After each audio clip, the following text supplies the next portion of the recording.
উপরে কাজ নিয়ে যদি আমি বলি তোমাদেরকে, তাহলে কাজের সর্বপ্রথম আমরা যে বিষয়টা করি, যদি তোমাদেরকে সংজ্ঞাগতভাবে বলি, তাহলে কি কোনো একটা বস্তুর উপর যদি বল প্রয়োগ করা হয় এবং এর ফলে যদি বস্তুটা সরণ ঘটে, শর্তটা কি? সরণ ঘটা। কিন্তু সরণ ঘটলেই হবে না, সরণটা কোন দিকে হইতে হবে? বল যেদিকে তার দিকে হইতে হবে। এখন তার দিক বলতে কি বুঝি? তাহলে আমি ধরো এটা একটা বস্তু, ওকে কোনোভাবে বল প্রয়োগ করতে পারে ওই দিকে, বলের দিক, তাহলে বলের দিকটা হচ্ছে এই দিকে, রাইট? এখন বস্তুটার সরণ ঠিক এই দিকেও হইতে পারে, এমন হইতে পারে কি এই দিকের সাথে অ্যাঙ্গেল করে এই দিকে হইতে পারে, রাইট কি না? অ্যাঙ্গেল আরো বেশি করে এই দিকে হইতে পারে, রাইট কি না? অ্যাঙ্গেল আরো বেশি করে এই দিকেও হইতে পারে, অ্যাঙ্গেল 90 ডিগ্রি করে এই দিকেও হইতে পারে, সব অ্যাঙ্গেল এই দিকেও হইতে পারে, অ্যাঙ্গেল এই দিকেও হইতে পারে, অ্যাঙ্গেল এই দিকেও হইতে পারে, এই দিকেও। তার মানে এখন বল প্রয়োগ করতেছি এইদিকে, সরণ হচ্ছে এইদিকে, এটাকে আমরা বলি ঋণাত্মক কাজ। কি কাজ? ঋণাত্মক কাজ। যেই দাগটা সরাসরি 90 ডিগ্রি তৈরি করছে, এটাকে আমরা বলি কি কাজ? শূন্য কাজ। আর এই পাশে যেটা, এটাকে আমরা কি বলি? ধনাত্মক কাজ। তার মানে কি, যে একটা বস্তুর উপর যদি আমরা বল প্রয়োগ করি, তাহলে বস্তুটির যদি বলের দিকে সরণ ঘটে তখন হচ্ছে ধনাত্মক কাজ, বলের বিপরীত দিকে সরণ ঘটলে ঋণাত্মক কাজ। আর যদি বল এবং সরণ এদের মধ্যবর্তী কোণ 90 ডিগ্রি হয়, তাহলে আমরা যে কাজটা পাই সেটা কি? শূন্য কাজ। এখন স্যার, ধনাত্মক কাজ তার মানে কতটুকু? আমি যদি লিমিট সেট করি, তাহলে আমাদের এটা হবে কি 0 থেকে শুরু করে আমাদের W0, আচ্ছা এটা দরকার নেই, লিমিটটা হচ্ছে অ্যাঙ্গেলের কথা যদি বলি, 0 ডিগ্রি থেকে বেসিক্যালি বলতে পারো 89 ডিগ্রি, ঠিক আছে? কিন্তু আমরা এটাকে বলবো কি 0 ডিগ্রি, মানে আমাদের থিটার যে লিমিটটা সে 0 সমান বা 0 থেকে বড় হবে, কিন্তু 90 থেকে ছোট হবে। কথা বুঝতে পারছো? এখানে ইকুয়াল দেওয়া যাবে না, কিন্তু ইকুয়াল দিলে আবার কি হচ্ছে 90 কে রিসিভ করতেছি, 90 কে রিসিভ করলে সেখানে তো কাজ শূন্য হয়ে যাবে। তাহলে এই সীমাটা কোনটার জন্য মুশফিক? ধনাত্মক কাজ। এবার আসে ঋণাত্মক। ঋণাত্মকের লিমিটটা তাহলে কি হবে? 90 ডিগ্রি থেকে থিটা কি হইতে হবে? বড় হইতে হবে। তার মানে 90 ডিগ্রি ছোট হইতে হবে, থিটাটা 90 ডিগ্রি থেকে বড়। আর 180 ডিগ্রি কথা যদি আমরা বলি, তাহলে 180 ডিগ্রি সমান বা 180 ডিগ্রি থেকে কি হতে হবে? ছোট হতে হবে। কথা বুঝতে পারছো? তাহলে এটা হচ্ছে আমাদের কোন কাজের জন্য? ঋণাত্মক কাজের জন্য। তো সংজ্ঞাগত সাইড থেকে আমরা কাজের অ্যাঙ্গেলের লিমিটটাও জেনে গেলাম। তাহলে কাজ হচ্ছে আমাদের বেসিক্যালি দুই ধরনের, একটা হচ্ছে ধনাত্মক কাজ, আর একটা কি? ঋণাত্মক কাজ। কিসের উপর ভিত্তি করে? দিকের উপর ভিত্তি করে। কিসের উপর ভিত্তি করে? দিকের। এটা হলো কাজের একটা ক্লাসিফিকেশন, এটা দিকের উপর বেস করে। তো এইটার আন্ডারে যে ফর্মুলাটা, তাহলে সংজ্ঞা অনুযায়ী আমরা যদি বলি ফর্মুলাটা, তাহলে কাজের ফর্মুলাটা কি? বল। তাহলে বল ইনটু বলের দিকে সরণের উপাংশ।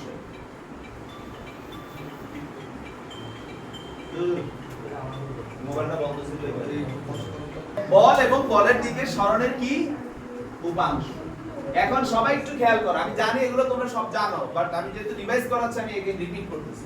সরণের দিকে উপাংশ আমরা কিভাবে বের করব? স্যার, আপনার বস্তুটা মনে করেন এদিকে এই পর্যন্ত গেছে, তাহলে বলের দিকে দরকার, আমার কোন দিকে দরকার?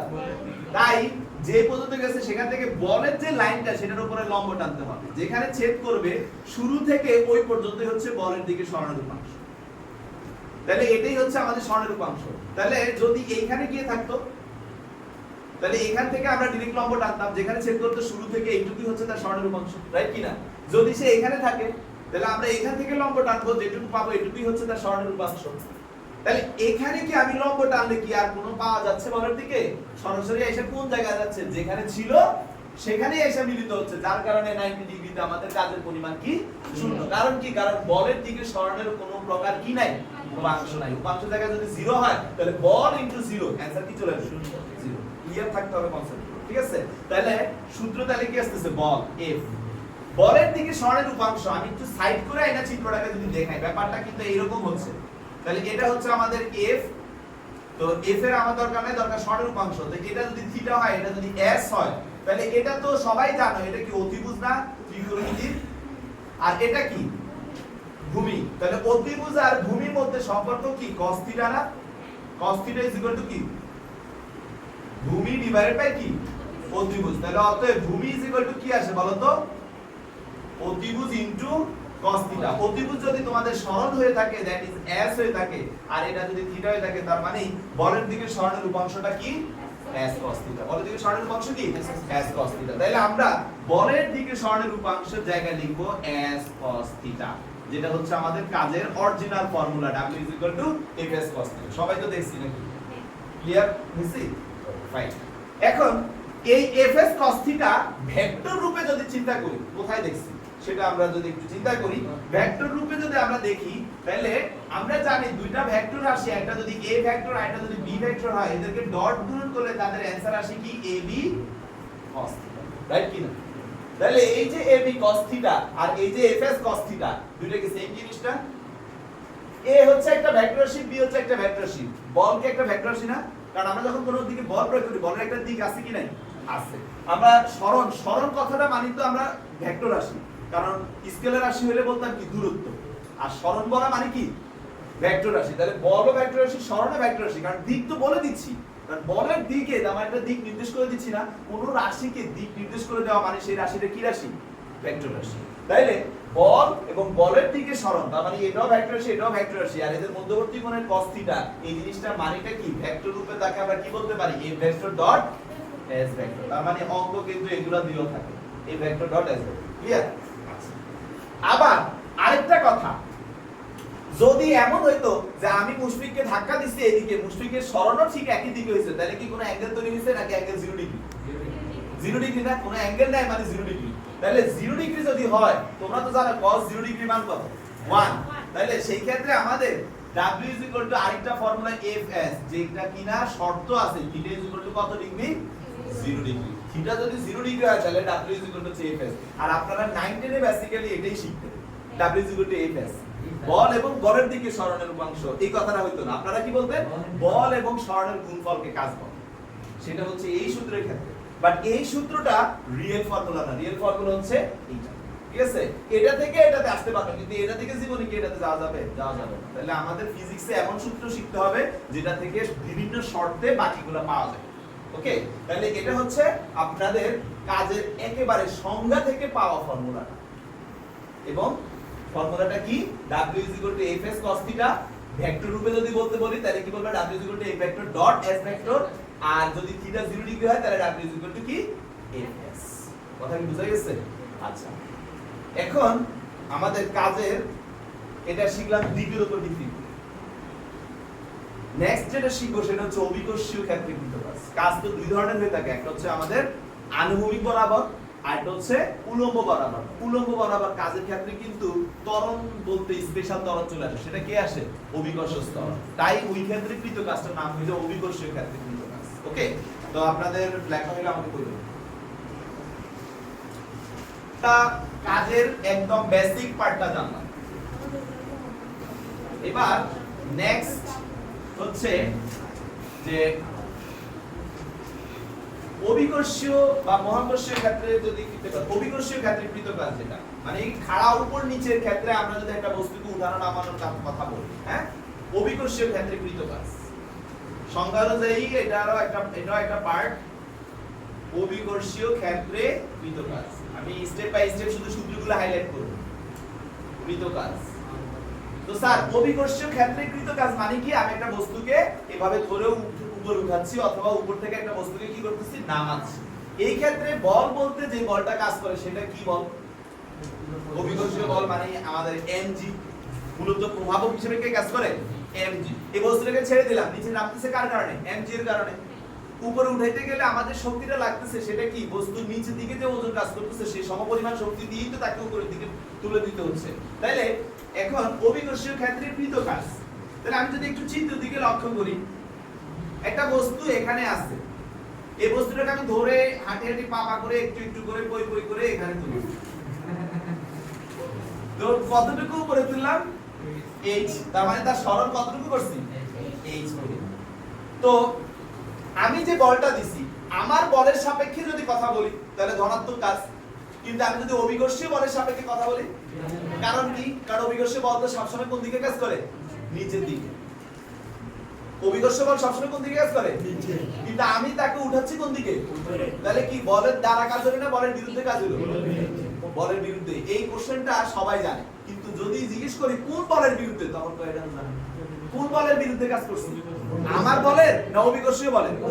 অভিকর্ষীয় বলের। তাহলে এখানে কথা এমসিকিউ তে আসতে পারে যে অভিকর্ষীয়, এক নাম্বার অপশনে দিল অভিকর্ষীয় বলের দ্বারা ঋণাত্মক কাজ, কিন্তু ব্যক্তি কর্তৃক বলের দ্বারা ধনাত্মক কাজ। কথা কি সত্য না মিথ্যা? কারণ ব্যক্তি তো উপরের দিকেই দিছে, তাহলে তার ক্ষেত্রে ধনাত্মক, কিন্তু অভিকর্ষীয় ক্ষেত্রে। কথা বুঝছো? এগুলা ক্লিয়ার থাকতে হবে। তাহলে এখন যাই হোক, আমাদের কাজের সূত্রটা কি? যদি শুধু কাজের কথা যদি বলি, আমরা জানি কাজ মানে কি? বল এবং কি বলের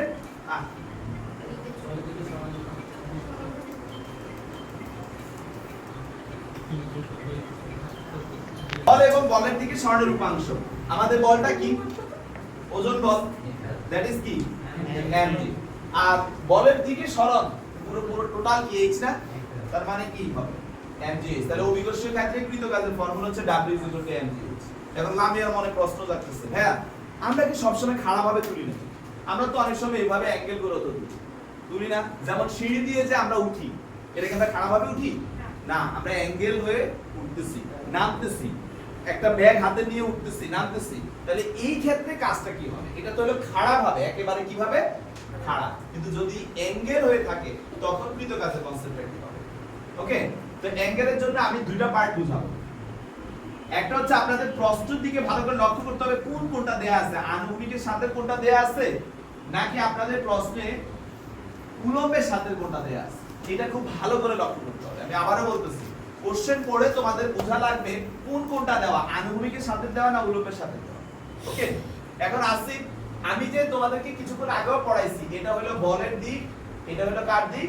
সরণের দিক। তার মানে অ্যাঙ্গেলটা কিন্তু আমরা বল আর সরণের মধ্যকারটা নিই, রাইট? এখন আমি যখন সিঁড়ি দিয়ে হাঁটতেছি বা উঠতেছি, সিঁড়ি দিয়ে হাঁটতেছি বা উঠতেছি, এটা হলো সিঁড়ি। এখন এটা যদি অ্যাঙ্গেল হয়, এটা কি আমাদের বল? এটা কি আমাদের বল? বল কোন দিকে কাজ করতেছে? এই বরাবর কাজ করতেছে। তার মানে আমাদের বলের রেখা হচ্ছে এইটা, তার মানে এটা আমাদের বলের রেখা না। তাহলে এই অ্যাঙ্গেল দিয়ে যদি অঙ্ক করি, তাহলে কি অঙ্ক হবে? হবে না। অনেক স্টুডেন্ট এই জায়গাটা কনফিউজ থাকে, এই অ্যাঙ্গেলটা দিয়ে অঙ্ক করলে অঙ্ক জীবনও হবে না। অ্যাঙ্গেল লাগবে কোনটা? ভাই বলতেছি, আমাদের সূত্র তো হচ্ছে বল এবং সরণের মধ্যবর্তী কোণ নিয়ে। তোমার সরণ এটা ঠিক আছে, তুমি এদিক দিয়ে হাঁটতেছো, উঠতেছো, নামতেছো, তো এই অ্যাঙ্গেলটা যদি প্রশ্নে দেয়া থাকে, এটা কি বল? তাহলে বল আর সরণের মধ্যবর্তী কোণ দেওয়া তোমাকে, নাকি অন্য কোণ দেওয়া? তাহলে তোমার লাগবে কোনটা? বল এবং সরণ। তাহলে এটা যদি সরণ হয়, এর দুইটা কোণই তৈরি করছে, একটা হচ্ছে এই কোণ আর একটা হচ্ছে কি এই কোণটা। বল কি খাড়া? অভিকর্ষীয় বল সবসময় কোন দিকে কাজ করে? উল্লম্ব বরাবর কাজ করে না?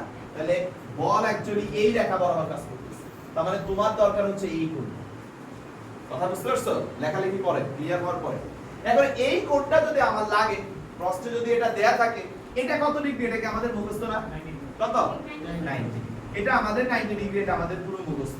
তাহলে এটা দেয়া আছে প্রশ্নে, ধরো এখন কি আমি জানি না, এখন আপাতত থিটা বলবো।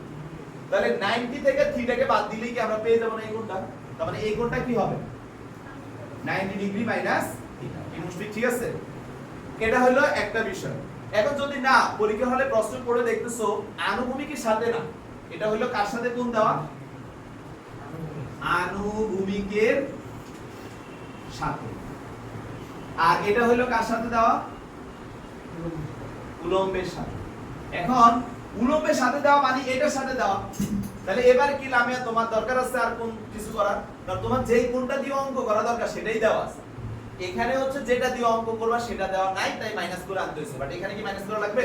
লাগবে না। তাহলে খেয়াল করতে হবে, ফলাফল শুধু কি স্যার এটা শিখেছে, তাহলে এটা মানে সারা জীবনে মাইনাস করতে হবে। কারণ এটা অলওয়েজ 90 ডিগ্রি মাইনাস। এটা একটা ঝামেলা। আচ্ছা, এবার আসে সূত্র কি? W কি তোমরা এই মাত্রই শিখলে, mg h অভিকর্ষীয় ক্ষেত্র, রাইট কি না? কিন্তু এবার কি সরাসরি h এর দিকে গেছে সে, নাকি h এর সাথে অ্যাঙ্গেল করা? তাহলে উপাংশ নিতে হবে না? তাহলে উপাংশ নিব। তাহলে এটা হচ্ছে অ্যাঙ্গেল আমাদের, তো আমরা জানি যে কোন যার সাথে থাকে সে একজন হচ্ছে অতিভুজ আরেকজন কি ভূমি। অ্যাঙ্গেল যার সাথে থাকে অতিভুজ কখনো লম্বের সাথে অ্যাঙ্গেল করে না। যখনই কোন একটা ত্রিভুজে অ্যাঙ্গেল দেখবা ভাই তাহলে বুঝবা যে সে একজন অতিভুজ আরেকজন ভূমি। কিন্তু শুধুমাত্র এই ক্ষেত্রে বুঝবা যে একজন ভূমি আরেকজন লম্ব, কারণ তুমি তো দেখেই বুঝতেছো 90 ডিগ্রি। আজকে আমি এখন এই তো যেটা বলতেছি, তা আমাদের এখন আমি কিন্তু হাঁটতেছি এই রাস্তায়, কিন্তু সরণ তো বলের দিকে লাগবে। বল কোন রাস্তায়? এই বরাবর। তাহলে বলের দিকে সরণের উপাংশ নিতে হবে। তো এটা যদি ভূমি হয়, এটা যদি অতিভুজ হয়, তোমরা তো অলরেডি শিখে ফেলছো, উপাংশটা হচ্ছে অতিভুজ ইনটু কি cos θ। অতিভুজ ইনটু কি cos θ। তাহলে আমাদের এটার জন্য তাহলে mg তে mg থাকবে, h এর জায়গায় কি হবে অতিভুজ। অতিভুজ মানে হচ্ছে s, তাহলে s আর cos θ। θ কিন্তু আমাদের কত ডিগ্রি? 90 ডিগ্রি। তাহলে এই লাইনটা কিন্তু চেঞ্জ হয়ে কি হচ্ছে mg s। 90 ডিগ্রি কারণে cos কি হয়ে যাবে? sin হয়ে যায়। তার মানে mg s sin θ। তার মানে কি ঐশী, আমাদের যদি পরীক্ষার হলে এই অ্যাঙ্গেলটা দেয়া থাকে তাহলে আমরা অঙ্ক করব sin θ দিয়ে। আর যদি এটা দেয়া থাকে তাহলে তো সরাসরি হয়ে গেল mg পুরোপুরি সেম এটার মত করেই mg h বা mg s cos θ। এটা আর কিছু করা লাগছে না, সরাসরি θ দিয়ে। এখন আমার কি এক স্টুডেন্ট প্রশ্ন করছে, স্যার ধরেন এটা যদি 30 ডিগ্রি হয় তাহলে কি আমি স্যার এই অ্যাঙ্গেলটা 60 ডিগ্রি লিখে করতে পারি না? তোমরা কি বলো, পারো না? তাহলে এই অ্যাঙ্গেল 60 ডিগ্রি হলে কি আর এভাবে সাইন দিয়ে করা লাগে? তখন তো তুমি সরাসরি এটা জানোই, মানে এটা দেয়া ছিল, তুমি চাইলে সাইন দিয়ে অ্যাঙ্গেল দিয়ে করতে পারো। আর যদি বলো না আমি যেহেতু 30 জানি তাহলে এটা তো বের করতেই পারবে, এটা কত হবে 60, তাহলে আমি সরাসরি এই সূত্র দিয়েও করতে পারি।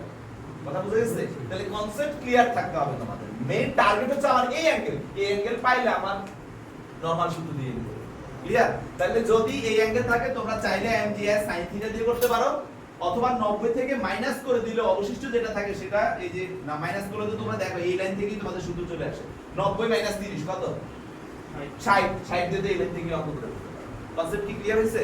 আচ্ছা, তাহলে আমরা আনত তলে কিভাবে কৃত কাজ বের করতে হবে সেটাও আমরা বের করলাম।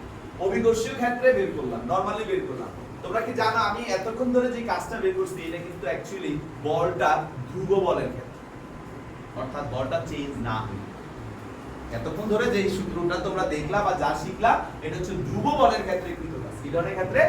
ধ্রুব বলের ক্ষেত্রে।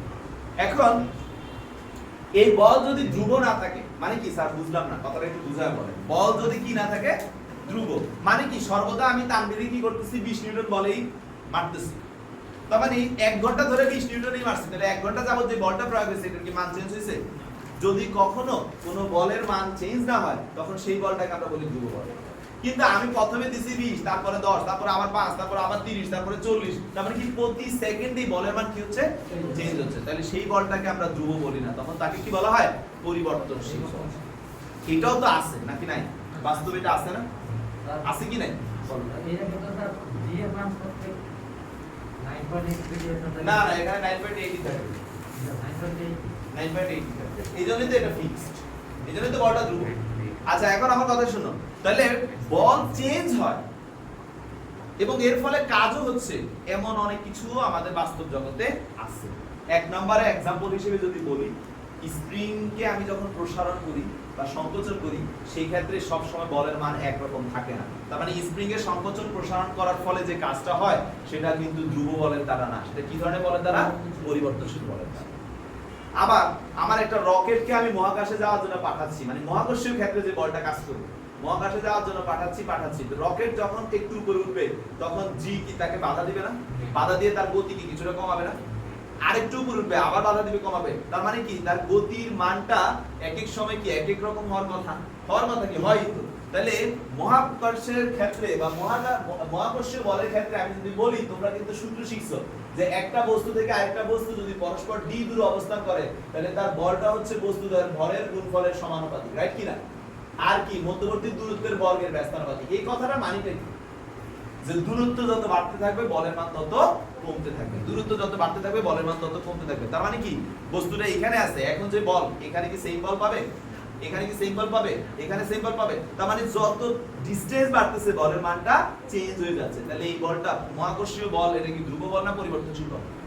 পরিবর্তনশীল বল। তাইলে মহাকর্ষীয় বলের ক্ষেত্রে কৃত কাজ, স্প্রিং এর ক্ষেত্রে কৃত কাজ, এইগুলা সব হয় পরিবর্তনশীল বলের দ্বারা কৃত কাজের মাধ্যমে। তার মানে বল চেঞ্জ হওয়ার মাধ্যমে হচ্ছে। তাহলে এই ক্ষেত্রে ফর্মুলা কি হবে? তাহলে তোমরা ধ্রুব বলের দ্বারা কৃত কাজের ফর্মুলা ক্লিয়ার? তো ধ্রুব বলটা ফিনিশিংটা টাইমে আমি তোমাদেরকে পরিবর্তনশীল বলে নিয়ে যাব। ধ্রুব বলের ফিনিশিংটা কি স্যার? কিছু স্পেশাল কাজ আছে, সেগুলো আমি পরে শিখাবো, যেমন ইট নামানো উঠানোর ক্ষেত্রে, মোটা বৃষ্টিকে ম্যাগে পরিণত করার ক্ষেত্রে, পানিকে ম্যাগে, এগুলো পরে দেখাচ্ছি।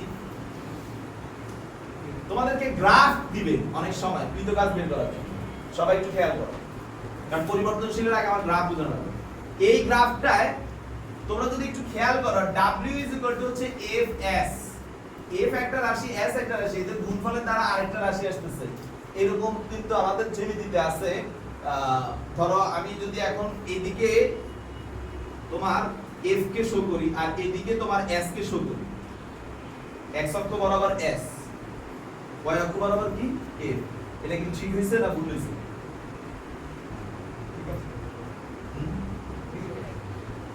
দিলাম, সমস্যা নেই, কিন্তু আমাদের এমনিতে হিসাব করি x অক্ষ বরাবর সবসময় রাখি কাকে? স্বাধীন চলক। x অক্ষ বরাবর সবসময় কি থাকে? স্বাধীন চলক থাকে। আর y অক্ষ বরাবর কি থাকে? অধীন চলক। তো যাই হোক, এখানে আমি s কে স্বাধীন রাখলে s ঠিক আছে, f কে আমি অধীনে দিলাম। এখন f এর মান যদি সবসময় 10 নিউটন হয়, তার মানে লাইনটা কি এই থাকবে না? 10, কিন্তু s বাড়তে থাকবে, রাইট কি না? তার মানে f এর মান 10, s বাড়তেছে। তাহলে একটা পর্যায়ে গিয়ে সে এখানে গিয়ে শেষ হলো, মানে s মনে করে এখানে 20 মিটার, তারপরে 50 মিটার, তারপরে 100 মিটার গিয়ে শেষ হলো। তাহলে এই যে 100 মিটারে এসে শেষ হলো, এখন কি সে একটা এরিয়া তৈরি করছে না বলতো? এই এরিয়াটা, এগুলা বাদ দাও, নরমালি এটার ক্ষেত্রফল কিভাবে বের করে? একটা আয়তক্ষেত্রের ক্ষেত্রফল কি? দৈর্ঘ্য ইনটু তার দৈর্ঘ্য কত? s, প্রস্থ কত? f, তার মানে কি আসে? fs। তার মানে fs মানে কি? তোমার কাজ না? তার মানে কাজ গ্রাফ থেকে বের করতে বললে ওই গ্রাফের দ্বারা সীমাবদ্ধ ক্ষেত্রের ক্ষেত্রফলটাই হচ্ছে কি? কৃত কাজ। তার মানে তোমাদেরকে যদি পরীক্ষা হলে গ্রাফ দেয়, গতি চ্যাপ্টারে গ্রাফের অঙ্ক সলভ করছো না, সেইভাবে কাজ হবে। বুঝতে পারছি? তাহলে তোমাদেরকে কৃত কাজ বের করতে বললে গ্রাফ দ্বারা সীমাবদ্ধ ক্ষেত্রের ক্ষেত্রফল। আমি আবারো বলতেছি, w কি? গ্রাফ দ্বারা সীমাবদ্ধ ক্ষেত্রের ক্ষেত্রফল। তো এখন স্যার, এটাতে বল পুরো ধ্রুব, আরো একটা আছে, সেটারও তোমরা ক্ষেত্রফল বের করতে পারবে। কি রকম? বলটা এইভাবে বাড়তেছে সুষম হারে, মানে কি? প্রথমে 5 নিউটন দিলাম, তারপরে আরো 5 বাড়াইছি, তাহলে কত হইলো? 10, তারপরে আরো 5 বাড়াইছি, কত হইলো? তাহলে তুমি কিন্তু নেক্সটটা কত হবে বলে ফেলতে পারতেছো। কত হবে? 20, তারপরটা কত হবে? তাহলে 5 করে করে বাড়তেছে, তার মানে কি একটা সুষম হারে বাড়তেছে। এটাও আমাদের ধ্রুব বলের আন্ডারে পড়বে। তাহলে এই ক্ষেত্রে ধরো তার প্রথমে 0 ছিল, 5 করে করে বাড়তে বাড়তে 10, তারপরে 15, তারপরে গিয়ে ধরো 20 হয়েছে। এখন সে এই পর্যন্ত বল প্রয়োগ হয়েছে, আর এর ফলে তার সরণ এই পর্যন্ত হয়েছে। তাহলে এই মুহূর্তে যদি এটার ক্ষেত্রফল বের করতে বলি, বের করতে পারবো না? কি হবে? স্যার w হাফ ইনটু ভূমি মানে s আর উচ্চতা মানে হাফ fs, রাইট কি না? ক্যালকুলেশন করে আমরা কাজ বের করতে পারি। কিন্তু যদি এখন আমি বলি প্রথমে 5, তারপরে 7, তারপরে 9, তারপরে 11 বা 10, এলোমেলো ভাবে বললে কি পরেরটা বলতে পারবা? পরে কত হবে কেউ বলতে পারবে? তার মানে কি জিনিসটা মনে করে এরকম, এই এই এই এই এরকম ভাবে যাচ্ছে। এটা তাহলে কি হয়ে গেল? পরিবর্তনশীল হয়ে গেছে। এখন কি তোমাদের পক্ষে এই ক্ষেত্রফল যদি বের করতে বলি, কোন জ্যামিতিক নিয়ম কি আছে বের করা? তাহলে এই ধরনের ক্ষেত্রে আমরা কৃত কাজ কিভাবে বের করব? এটা আমাদের হচ্ছে পরিবর্তনশীল বলের জন্য আমাদের হিসাব। তো ধ্রুব বলের দ্বারা কৃত কাজ গ্রাফ থেকে কিভাবে বের করতে হবে বোঝা গেছে? যদি গ্রাফ দেয় এবং সুষম কোন জ্যামিতিক শেপ হয়, তাহলে আমরা কি বের করব? গ্রাফ দ্বারা সীমাবদ্ধ ক্ষেত্রের ক্ষেত্রফল বের করলে কি পেয়ে যাব? কাজ পেয়ে যাব। কিন্তু যদি সুষম কোন জ্যামিতিক শেপ না হয়, তার মানে সেটা ধ্রুব বল না, বা ধ্রুব হারে বৃদ্ধিও পাচ্ছে না, সেটা অসম হয়ে গেছে। এটার জন্য এখন সূত্র শিখাবো, একটু কষ্ট করে আমি কথা বলে আসি।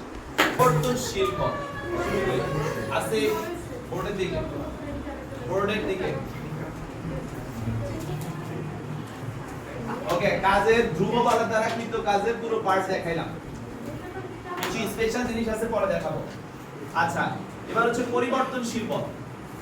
যদি পরিবর্তনশীল বলের কথা আসে, আমি ফার্স্ট ইয়ারে একটা প্রমাণ শিখাই, এখন কি সেটা শিখাবো?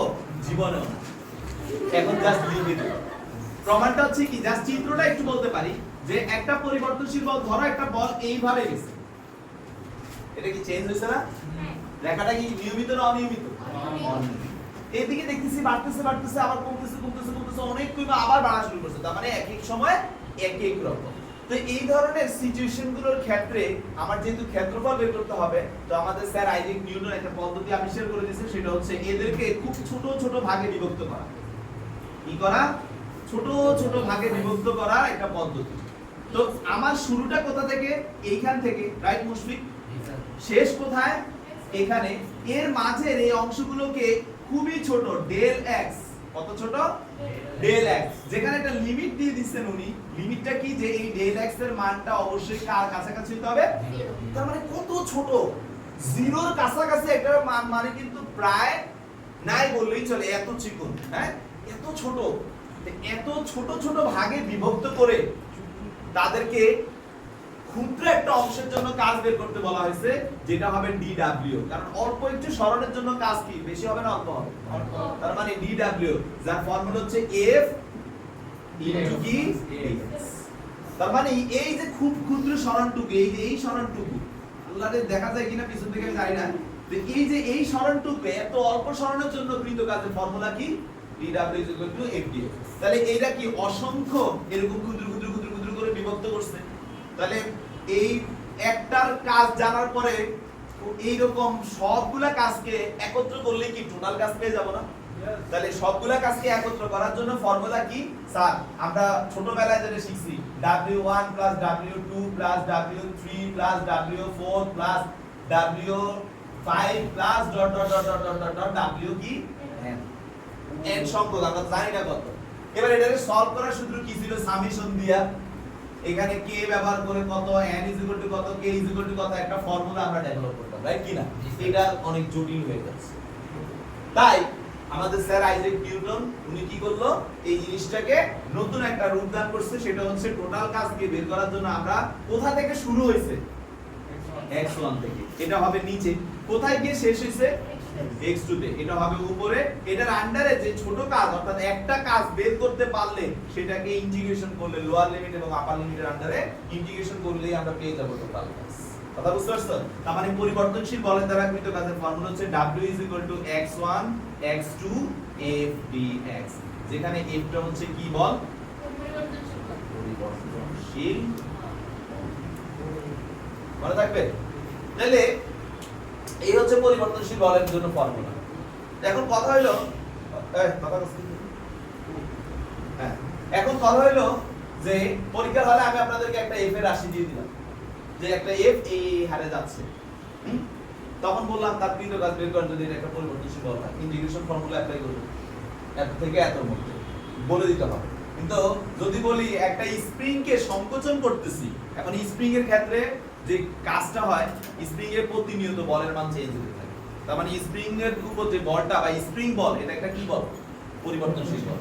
আর মহাকর্ষ বল সেটাও একটা কি বল? পরিবর্তনশীল বল। তাহলে স্প্রিং এর জন্য আমি যদি এখন সূত্র দিই, স্প্রিং এর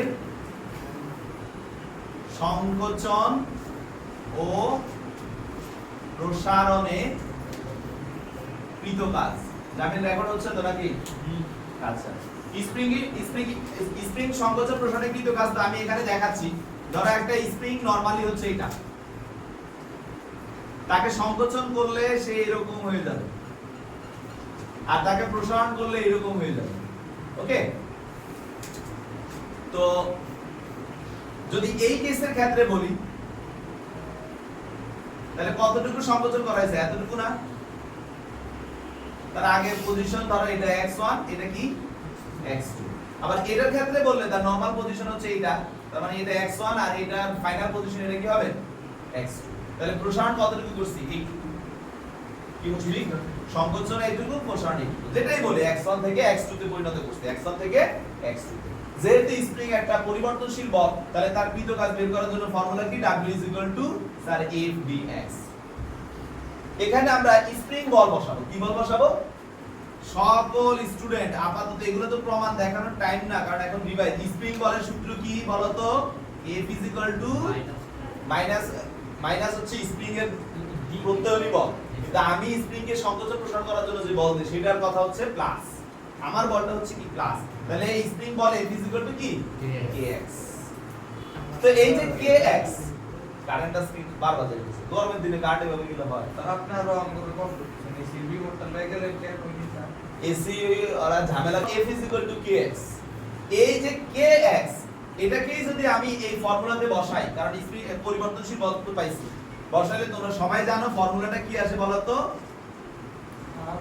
half kx 2 square minus half kx 1 square. Okay, যদি আমি শুরু করি 0 থেকে, মানে শুধু সরণটুকু দিয়ে ধরি, এখান থেকে এখান পর্যন্ত টোটাল সরণ হইছে x, তাহলে এই সূত্রটাকে এইভাবে না লিখে আমরা কি লিখতে পারি, হাফ kx স্কয়ার। কথা বুঝতে পারছো? যদি x1 0 হয় আর x2 শুধু x হয়, তাহলে 0 স্কয়ার মানে তো পুরোটাই 0, তখন হাফ kx স্কয়ার। আর যদি না তোমরা x1 ও জানো x2 ও জানো, তাহলে এইভাবে করতে হবে, ক্লিয়ার? আর k টা এখানে কি স্প্রিং ধ্রুবক, যেটা প্রশ্নে কি করবে দিয়ে দিবে, যদি না দেয় তাহলে কি দিবে x অথবা f, x আর f দিয়ে দিবে, কে বের করতে পারবো, আর যদি k না দেয় দিয়ে দেয় তাহলে এখানে যে কোনো একটা লিখে দিবে। কথা বুঝতে পারছো? তাহলে এই হলো স্প্রিং বলের দ্বারা কৃত কাজের formula, W = half kx square. সংকোচনের ক্ষেত্রে আর প্রসারণের ক্ষেত্রে দুই ক্ষেত্রেই সেম ফর্মুলা। ওকে, এখন স্যার স্প্রিং এ আরো কোশ্চেন আছে, কি কি কোশ্চেন স্যার? মাইনাস আসে না, এখন আপনি যদি সংকোচনকে প্লাস ধরেন তাহলে প্রসারণকে মাইনাস ধরতে হয়, ব্যাপারটা এরকম, ঠিক আছে? মাইনাসের বিষয় এখানে নেই।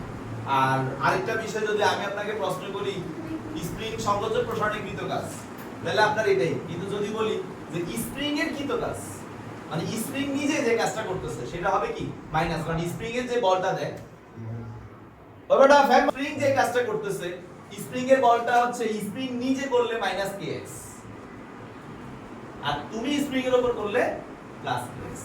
ওকে, কিন্তু আমরা কাজ সব সময় মাইনাস উজ্জ্বল রেখে কাজ বের করব, কারণ আমি জানতে চাচ্ছি শুধু কাজের মান, মান কখনো নেগেটিভ হয় না, তাই ফর্মুলা এটাই। এই স্প্রিং এর নেক্সট কি কোশ্চেন করতে পারে, স্প্রিং এর মধ্যে বিভব শক্তি কি, স্প্রিং এর মধ্যে গতি শক্তি,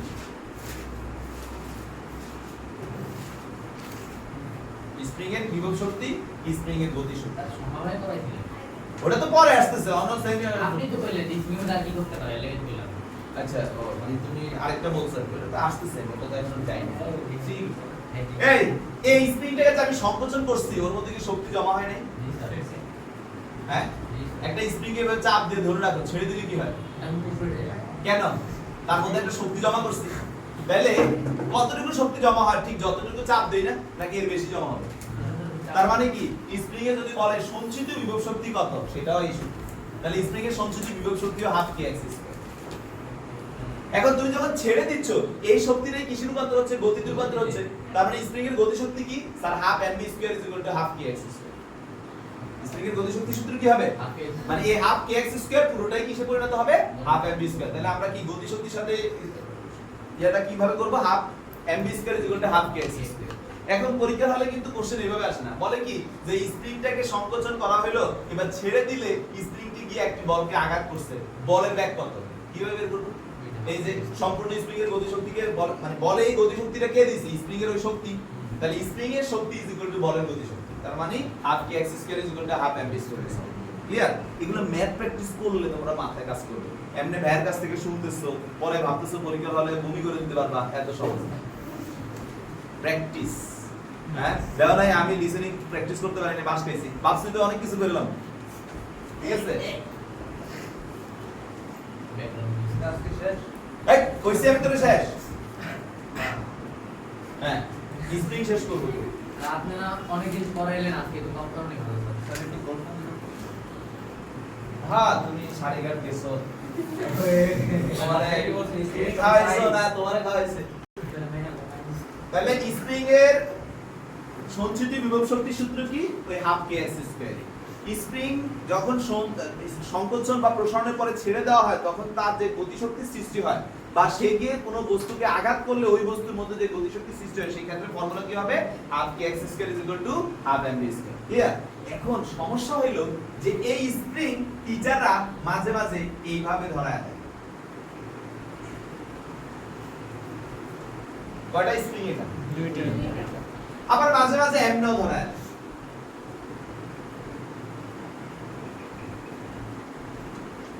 মাঝে মাঝে এভাবেও ধরায় দেয় এই যে তিনটা চিত্র আঁকলাম এই তিনটা চিত্রের মধ্যে কোনটা শ্রেণী কোনটা সমান্তরাল আগে এটা ক্লিয়ার হও তারপর আমি সমাবেশ করব কোনটা শ্রেণী কোনটা সমান্তরাল এটা বোঝার জন্য স্প্রিং এর ক্ষেত্রে আমি জাস্ট বলতেছি স্প্রিং এর ক্ষেত্রে খেয়াল রাখবা মেইনলি যে বস্তু এটা হলো বস্তু যার সাথে আমরা কাজ করব বস্তুর সাথে দুইটা স্প্রিং এর যদি কানেকশন থাকে তাহলে তারা সমান্তরালে আছে বস্তুর সাথে যদি একটা স্প্রিং এর কানেকশন থাকে তাহলে তারা শ্রেণীতে আছে এখানে কি বস্তুর সাথে দুইটা স্প্রিং কি কানেক্টেড না একটা এটা শ্রেণী এখানে এটা সমান্তরাল এখানে এটা দুইটাই এটাও সমান্তরাল অনেকে ভাবে এটা কি শ্রেণী ভাবাটা স্বাভাবিক অস্বাভাবিক কিছু না আমি পড়াইছি এই যে তোমাদেরকে যেভাবে ক্লাস করেছি এইভাবে শিখিয়ে দিছি এরপর আমার স্টুডেন্ট হবে কি ভুল করছে এই দুঃখ করি রাখো শিখায় দেওয়া জিনিস হুবহু আসছে এটা একেবারে ঢাকা বোর্ডে হুবহু এই চিত্র দিয়ে কোশ্চেন আসছে শিখাও পাঠাইছি যে একেবারে এটা শ্রেণী না আমার পরীক্ষা হল থেকে একটা শ্রেণী বলছিলাম না এই দুঃখ আমি কখনো ভুলবো না তো কারণ পড়ায়া পাঠাইছি হুবহু আসছে সেটা তারা ভুল করছে এটা ভুলই দিলাম তো ভাইয়া এটা সমান্তরাল এটাও সমান্তরাল এটা শ্রেণী এখন এটা সলভ করব কিভাবে এটার স্প্রিং ধ্রুবক হচ্ছে k1 এটার স্প্রিং ধ্রুবক হচ্ছে k2 এটার স্প্রিং ধ্রুবক k1 স্প্রিং ধ্রুবক k2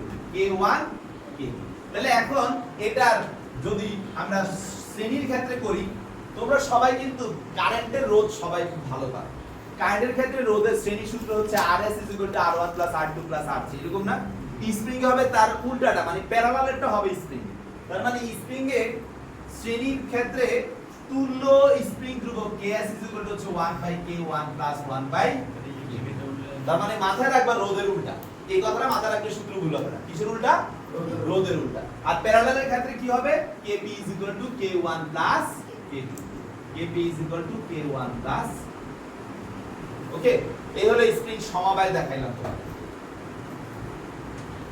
এটা সরাসরি বস্তুর সাথে অ্যাটাচ দেখি এরকম সমান্তরাল হবে আচ্ছা এখন স্প্রিং এর লাস্ট সূত্র আরেকটা সেটা হচ্ছে তোমরা একটু আগে দেখছো যে স্প্রিং এ আমি বলতেছি কি F kx সবাই একটু খেয়াল করো এখন আমি যদি বলি যে k মানে F যদি ধ্রুব রাখি এই F যদি ধ্রুব রাখি তাহলে kx উপরে লিখি F kx F যদি ধ্রুব হয় সবাই খেয়াল করো F ধ্রুব হলে kx কি ধ্রুবক না কথা কথা কোনো কিছু গুণফল ধ্রুবক এটা মানে কি k1 x1 k2x রাইট কি না তো এই জিনিসটাকে আমরা যদি একটু এভাবে নেই k1/k2 কি আসছে x2/x1 এই কথাটা মানে কি যে k ইনভার্সলি প্রপোর্শনাল রাইট কি না তার মানে একটা স্প্রিং লম্বা আছে তাকে যদি আমি কেটে ছোট করি তাহলে ছোটটার স্প্রিং ধ্রুবক কি হবে বেড়ে যাবে না কমে যাবে দৈর্ঘ্য কি ছোট করছি না বড় করছি একটা স্প্রিং কে কেটে তিন টুকরো করলাম ক্ষুদ্র একটা টুকরোর স্প্রিং ধ্রুবক আগের তুলনায় কত গুণ হবে এমসিকিউতে আসবে তাহলে কি এই সূত্রটা ব্যবহার করবে মনে থাকবে আগে 3 মিটার ছিল এখন তাকে কেটে 1 মিটার করা হয়েছে আগে তার স্প্রিং ধ্রুবক ছিল 200 নিউটন তাহলে এখন কত নিউটন হবে সলভ করতে পারবো না এখান থেকে 3 1 200 এখান থেকে এখন বাকি যাবে কথা বুঝতে পারছো তাহলে এই ধরনের ক্ষেত্রে এই সূত্রটা কাজে লাগবে তাহলে টোটাল স্প্রিং বুঝছেন আচ্ছা মহাকর্ষীয় ক্ষেত্রে সূত্রটা সিম্পল মহাকর্ষীয় ক্ষেত্রে সূত্রটা কি হতে পারে মুখস্থ নাই দেখে কয়ে দেন সূত্র লিখে দিই এটা তো আর কিছু না আচ্ছা থাক দেখেন না থাক থাক আজকে এই পর্যন্তই থাকলো সবাই এই পর্যন্ত দেখবা ওকে ধন্যবাদ আল্লাহ হাফেজ ভালো থাকো মঙ্গলবারে দেখা হবে ইনশাআল্লাহ